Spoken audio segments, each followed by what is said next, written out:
De-stressing for the NHS with your host, Dr. Phil Parker. So following on from the last episode where we talked about first position, second position, third position, the why question, and finding ways to kind of get into somebody else's shoes and kind of going, what's driving this? We're going to look at developing compassion, developing the ability to move into second position. So the first thing we're going to talk about is getting into second position.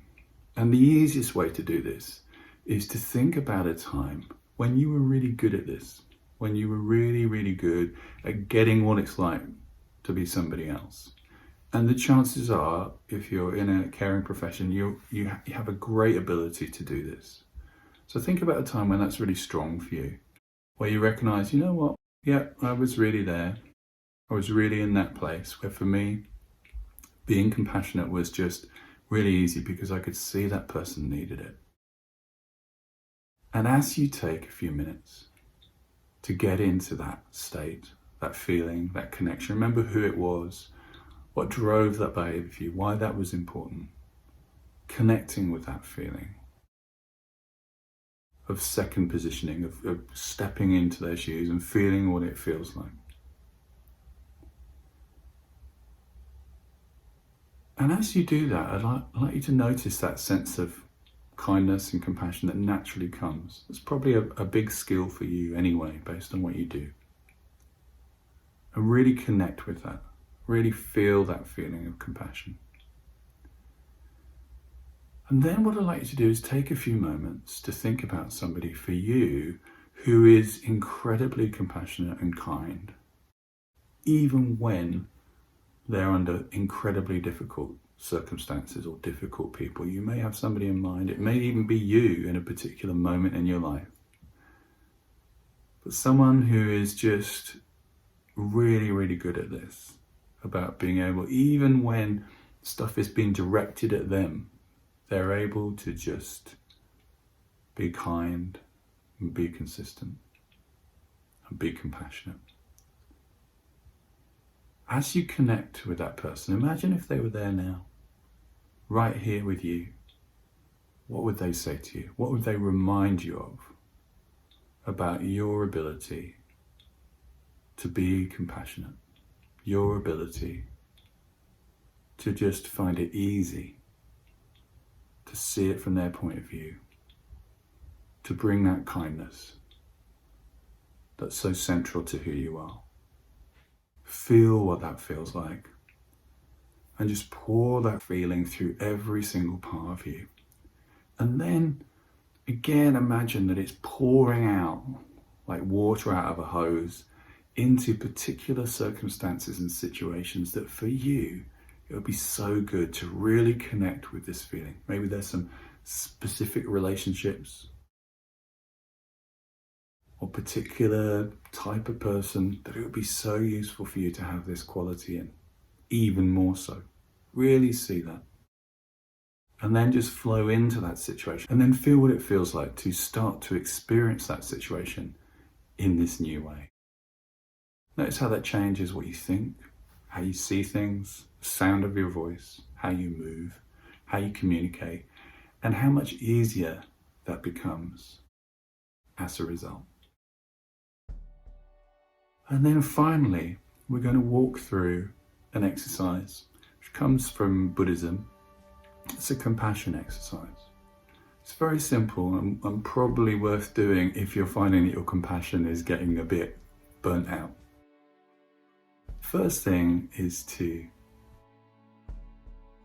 imagine yourself, and it always starts with yourself, and to pour kindness and compassion towards yourself and into yourself. Recognizing that you're great just as you are, with all your imperfections, all your brilliant skills, and to bring that kindness to yourself. And if there's a particular aspect of yourself, part of you that you don't like very much, then pay particular attention to that and pour kindness into that. Secondly, I'd like you to think about somebody that you care about very deeply, maybe a family member, friend, even a pet. And imagine them and again pour kindness, thoughtfulness, compassion towards that special person in your life. Notice how it feels to just be able to give that. Third step is to choose someone that you don't have any particular relationship to. So it could be just somebody you see every day as you wander down the corridor. Maybe the person that used to serve you coffee in the cafe you used to go to. Just somebody who's not particularly significant in your life in a positive or a negative way, but somebody you bump into. Imagine them and just pour some compassion towards them too.